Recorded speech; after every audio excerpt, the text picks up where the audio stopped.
And what is going on, hockey fans? It is, as always, your host of NHL Weekly, Neil Villapiano, and welcome to another edition of NHL Weekly right here exclusively on the Hockey Podcast Network, your number one place to get everything you need to know about what's going on in the NHL and hockey world. As always, shout out to our sponsors at DraftKings and also at Raycon. And when you sign up for DraftKings, get in on all of the huge cash prizes with so many different sports going on. Make sure when you sign up to use our promo code THPN. And at Raycon, when you go to buyraycon.com/THPN, you can use our promo code THPN to get 20 to 50% off the best quality earbuds and headphones for half the price of the other major brands. So thank you to our sponsors, and thank you guys for taking time out of your Monday to check this episode out and all the episodes if you've been watching all of them. We greatly appreciate it. And if you're new here, make sure to leave a like on this episode, subscribe, and hit that notification bell so you don't miss any new videos that we post, new episodes of NHL Weekly right here every Monday on the Hockey Podcast Network YouTube channel. Also, you'll get notified of every time we go live for live watch-alongs, which we cover every team in the NHL every single week as we interact with all of you lovely people. Make sure you guys get ready and jump on when we go live there as well. You guys don't want to miss that out. So I would say we had a fairly quiet past week in the NHL, but over the weekend, we had a lot of stuff that went down, and the biggest news came out just yesterday as the Edmonton Oilers officially fired their head coach, Jay Woodcraft, and now they replaced him with assistant coach, or really the head coach of the American Hockey League's team, Knobloch. No, not Chuck Knobloch, the former Major League player, but Knobloch, the assistant coach and one of the coaches for their AHL affiliate. So Jay Woodcraft, after the Oilers starting off a disappointing and really surprising 3-9-1, have fired Jay Woodcraft. And this is also coming off of a win that they got, a 4-1 win over the Seattle Kraken. Usually when you see a coach get fired, it usually comes off of a loss when it's in the middle of the season, but to come off of a win is very it's very interesting. They are 7th in the Pacific Division, only ahead of the San Jose Sharks, who, mind you, finally were able to get their first couple of wins. They won 2 in a row, or 2 of their last 3 now, but they got their first win in a close win against this mentioned Edmonton Oilers team. Finishes 79-41-13 in 133 regular season games over the last 3 years and has an even 14-14 record in the Stanley Cup playoffs. He replaced Dave Tippett as coach back on February 10th after guiding Edmonton's American Hockey League affiliate in Bakersfield, for 4 seasons. And here's the crazy thing. Not only are they 2-7-1 in their last 10 games, they are 0-4-1 at Rogers Place, and they've only won one game technically in Edmonton, which was the Heritage Classic back on the 29th, which was a 5-2 win over the Calgary Flames. Says, woke up this morning, we got in late last night, and I called Woody and assistant coach Dave Manson, informed them we were making a coaching change. This is what Ken Holland said. I have a relationship with Woody that goes back to 2005 when he was a video coach with the Detroit Red Wings. I want to thank them for their contributions to our team over the last 2 years, helping us go to the Final Four and the Final 8. That's interesting the way, this isn't college basketball, but okay, we're going to go with that. They work hard. They're good hockey people. This is a difficult decision. And obviously, we're in a business where you got to win games. And Chris Knobloch, as mentioned, 45-year-old will lead an NHL team for the first time coached the New York Rangers AHL affiliate in Hartford for the past 4 years. Previously, he coached Oilers captain Connor McDavid for 3 years with the Erie Otters of the Ontario Hockey League, where he had 285 points. And obviously, later on tonight, the Oilers will be at home against the New York Islanders. This will be Chris Knobloch's first opportunity to see if he can right the ship for what has been a very disappointing season so far for the team in Alberta. So, yeah, I think, honestly, this was something that was coming. You could see how the Oilers losing the way they have been. And, Connor McDavid, granted, he was hurt for a little bit, but also he hasn't really gotten off to the world's best start. It has been pretty much a disaster for Edmonton since the year began. And that's kind of where you know that when a season in which you're expected, and a lot of people expected them to be Stanley Cup winners this year, and granted, it's still very early in the season and things can change, but for them to get off to as poor of a start as they have, you knew this was coming. So at the end of the day, Woodcraft was just not doing the job well up until this point. And I think he lost the locker room. I just don't think his voice was being heard. I think that the Oilers just being overly frustrated. And you look at the situation, Jack Campbell gets sent down to the minor leagues. And Campbell just not playing well. The goaltending is a mess. The defense is a question mark, and they're not getting the consistent offense that they've been expecting to get from the likes of Connor McDavid. And, at least Evander Kane is stepping up. Leon Draisaitl continuing to play very well. And now we're hearing all these crazy trade rumors and mock trades. And it's very easy, I think, for a lot of people to write the season off, especially when you make a coaching change. But I think it's important for the Oilers to do it now as opposed to a month or two later in the season. Because again, played about 13, 14 games up until this point, you still have 3/4 of the season to go. A lot of time left to right the ship. You just got to start with this game tonight against the Islanders and kind of go from there. But nonetheless, just the fact that the Oilers sit really after 13 games, winning just 3 of them and only getting points in 4 of them, it's totally understandable that Jay Woodcraft got fired. I don't know where people were, where they come as surprised that this happened. Maybe it's just the timing of it all. Maybe it's because they came off of a win and it happened. Nonetheless, this was something that had to be made. When you expect to be a Stanley Cup contender and you're not playing well, eventually changes are going to be made. And that's what you're seeing right now from the Edmonton Oilers. So we'll see if the coaching change to Chris Knoblauch will get this team, where they need to be. I kind of look at an example of, look at the Pittsburgh Penguins back in 2009. They bring in Dan Bylsma basically in the middle of the year. It turns the entire season around, and they go on to win the Stanley Cup. This has happened before where teams have made a coaching change, and it ended up working out and worked out a lot. So we'll see what Chris Knoblauch can do. This will be his first opportunity in the National Hockey League as a head coach. And we'll see if he's up to the job and he can, like I said, right the ship. So, again, Jay Woodcraft has been officially fired as of yesterday as the Oilers head coach. And Chris Knoblauch, the Oilers minor league coach, has now been named the new head coach. Not interim, new head coach. And Woodcraft leaves having allowed the 3rd most goals per game this season in the National Hockey League.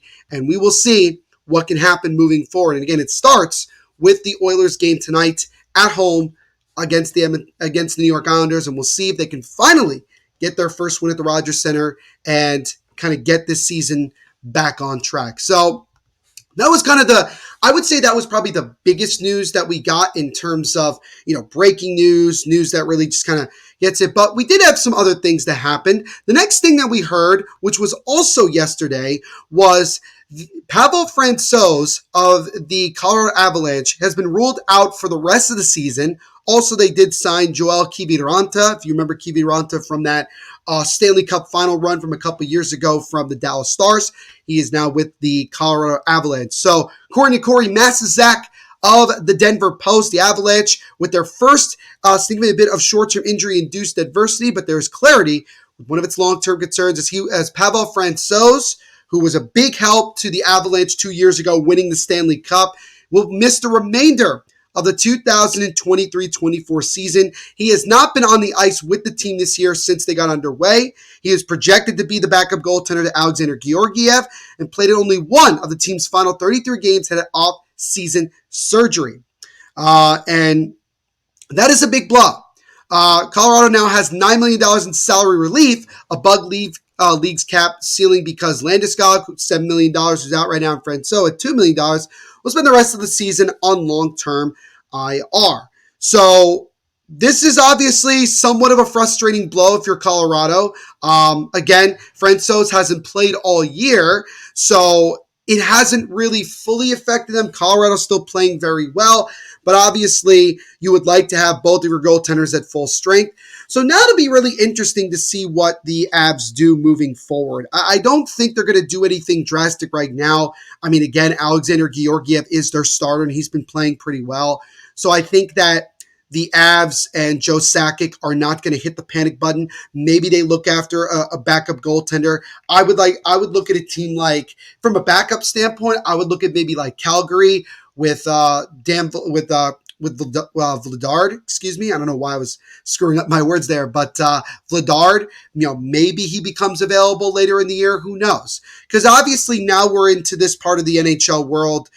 This era of the NHL where having two strong goaltenders is way better than just having one overall, great goaltender. Having two really strong ones, I think, really helps a team, especially during the regular season. But not something you want to see if you're the Avalanche, but it'd rather it be now so you can make plans moving forward for the rest of the year.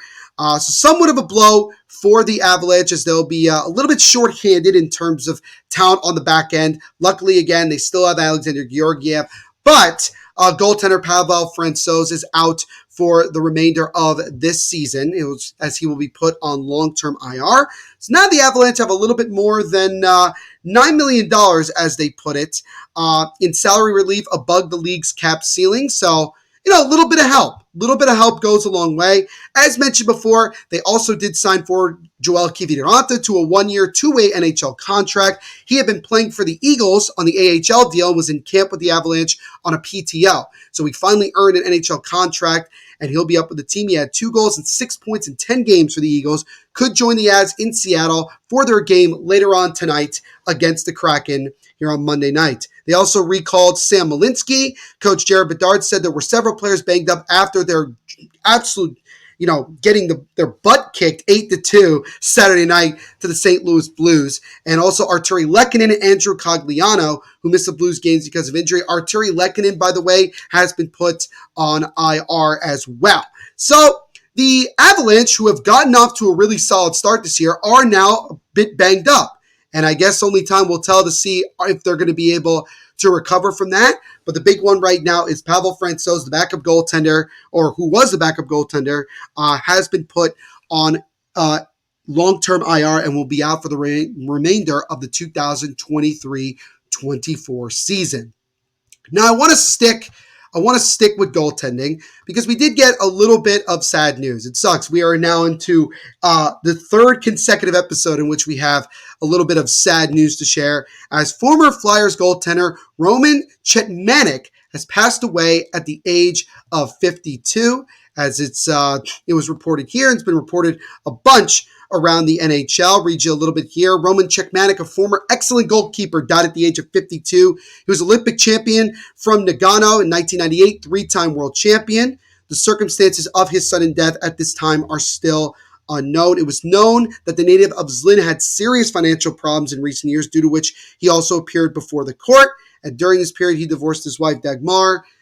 A bunch of stuff that have not been going very well for him. He actually was a Vezina Trophy finalist back in 2001. In 2001-02, he went 24-13-6 with a 921 save percentage and a 205 goals against average of 4 shutouts. And then he went 33-15-10 with 6 shutouts and shared the William Jens Trophy with Robert Esch and Marty Brodeur in 02-03. So for a short period of time, Roman Chetmanik was a very, very solid goaltender, former Philadelphia Flyer goaltender. I think he played for a couple of other teams as well. But he was drafted in the 6th round of the 2000 NHL draft and quickly usurped Brian Boucher in 2000-2001. Ran with a starting job. He finished second in the Vezina Trophy voting, as I mentioned, after posting an impressive 35-15-6 record, a .921 save percentage, and a 2.01 goals against average with 10 shutouts. And this is very sad. He was traded to the LA Kings after a few run-ins with his teammates, and a lack of playoff success boiled over. He went 18-21-6 with a .906 save percentage and a 2.51 goals against average with 5 shutouts in his only season with the Los Angeles Kings. And so, again, we have some tragedy, and what really sucks about it is that some people look at the age of 52 and say that's old. I look at it as young. It's young, little more than halfway through his life, still probably had many more years of good life to live. And again, we don't know the circumstances, and I don't want to sit here and speculate anything, but it is very sad to hear that another member of the NHL world has passed away. And so thoughts and prayers go out to the Chickmanic family during this time, as former NHL goaltender and former Flyers goaltender Roman Chickmanic has died suddenly over the weekend at the age of 52. So a little bit of sad news there, but let's kind of shift now. And usually it's hard to shift away from something like that, but let's shift to some more really interesting news. And again, it involves the Calgary Flames, who have clearly had a rough season to this point. A lot is just not going well from them.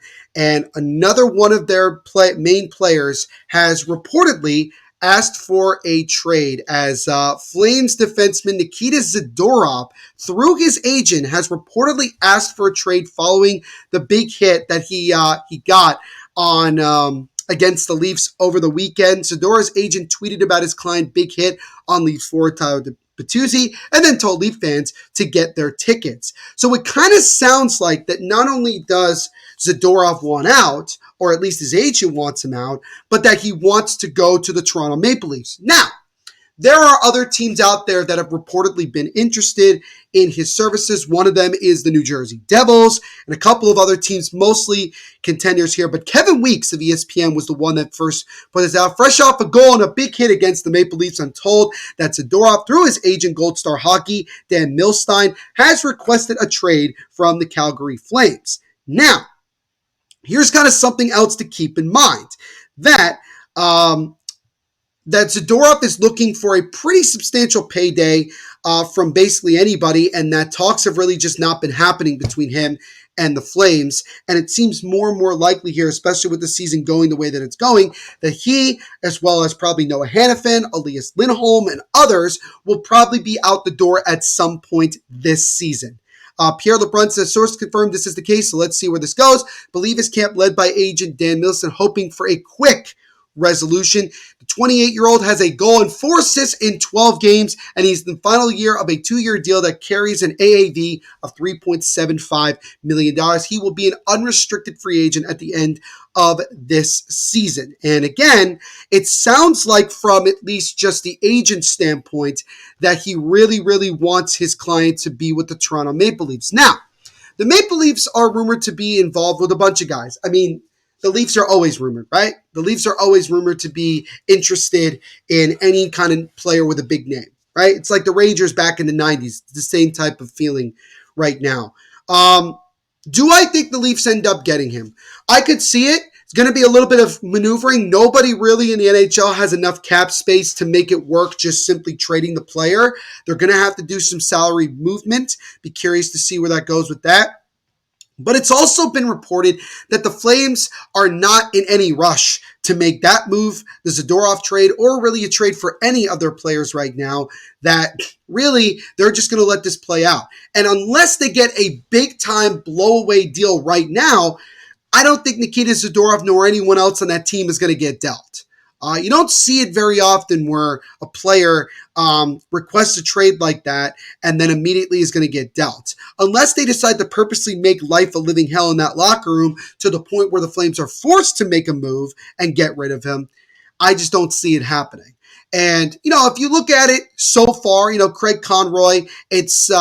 I think for him, the smartest thing is like he's doing, to just let it play out, force teams to kind of get desperate and make a deal that maybe is an overpay or maybe that they don't want to fully make, and then take advantage of a team that way. I think that's the way you got to operate. And there are going to be some teams that do need some help on the back end from even just a physical standpoint that I think Zadorov would bring. Now, it's going to be interesting to see, again, throughout the season if maybe talks pick up between him and Calgary. He's mentioned before, Zadorov, that he wants to be in Calgary long term. His agent obviously is reporting something else, so who really knows? Zadorov didn't really have much to comment on that when it was brought up. All these different things. So it's more of a wait-and-see approach with Zadorov. I would be very surprised if a deal gets done before the deadline. It could. Who knows? But right now, that's kind of probably the biggest trade request we've had at this point in the season, with Nikita Zadorov of the Flames, through his agent, let's call it like it is, his agent is requesting his client be traded. It sounds like, again, he really wants him to go to the Leafs. So we'll keep an eye on it as we move forward here. But things continue to unravel more and more in Calgary, and we'll see how Craig Conroy and his staff go about it moving forward. Now, last but certainly not least, more of a rumor thing that we have right now, and that is involving around, I'm going to call him former superstar because I just don't think he's at that same level anymore. But nonetheless, superstar Patrick Kane looks like he is getting very close to making a decision as to what team he plans on signing with for this season. Now, again, he's coming off of hip surgery. It seems from the videos that we've seen and the reports that things have gone very well, that he's probably maybe another month away from getting going. I think Patrick Kane wanted to get to a point where he was fully healthy and ready to go before he made this decision. And kind of at the point now we're wondering, well, where is he going to sign? And he still hasn't signed with the team yet, obviously. And at the beginning of September, Kane spoke to reporters and said he was about 90 to 95% recovered. So that is great to hear that the former, superstar player, the 3-time Stanley Cup champion, is getting very close to being in full strength and ready to contribute to a team. Now, the veteran intends to sign with a potential championship contender, and there are teams like the Toronto Maple Leafs, which I think right now, from a contender standpoint, seems like the most likely place he ends up, but you never know. You got the Florida Panthers as well, which I think would be an interesting thing, and you got the New York Rangers, who he played for last year after being traded, forcing a trade to from the Blackhawks to the New York Rangers. Now, could there be a surprise team? Well, you got his hometown team. He's from Rochester, but his hometown team in the Buffalo Sabres, which, as a hockey fan, I think would be awesome. I think it would be really cool for him to be a piece that could really help the Sabres make a run to get finally back into the playoffs. You have the young up-and-coming Detroit Red Wings who have gotten off to a good start as well. I think that could be that. You got teams all over that could really be interested. But I think right now, as Chris Johnson pointed out, it seems like it's the Rangers, Panthers, Red Wings, Sabres, and Maple Leafs. Now, again, as I always say this with rumors, I always say this, that there's always at least one or two teams that are not being talked about that are going to come through in the last minute and maybe make a push. It happens. So would I be surprised? No. At the time of this video coming out, it seems like in the next couple of days, maybe the next day or two, that Patrick Kane is going to make a decision and go from there. I think that he has multiple contract offers, and I think with his agent, he is just trying to hammer out what makes the most sense for him. I think regardless, it's going to be a one-year deal, and I think then he'll go back into free agency after hopefully having a good year and contributing to whatever team he plays for and going from there. Going to a team like the Leafs would seem like a typical place for him to go with all that talent that they have there. Adding him to the top 6 would be big time for them for sure. Going back to the Rangers, obviously he's not playing with Gerard Gallant anymore, but the Rangers are off to a fantastic start this year, playing really well despite having guys like Shesterkin out and also Adam Fox. And he's familiar, and he's a Rangers fan growing up and all that stuff. This is, it makes a lot of sense. Florida makes a lot of sense as well from just the competitive standpoint. He wants to sign with a contender because he wants to go back and win another Stanley Cup. That's another reason why he wanted to go to the Rangers last year. So if I am a betting man, which, by the way, if you are a betting person as well, make sure you sign up with DraftKings and use our promo code THPN, which you can see right here. If I'm a betting man, I would put it in this order. Of those 3 competitive teams, I would say probably, I'm going to go with, I would say the Leafs, Rangers, and then probably the Panthers. Give me 1 second to get my phone because I'm getting an alert. It might be. We might get some breaking news here. Take a look really quickly here as I'm trying to get a message here from some of my sources, as you would say.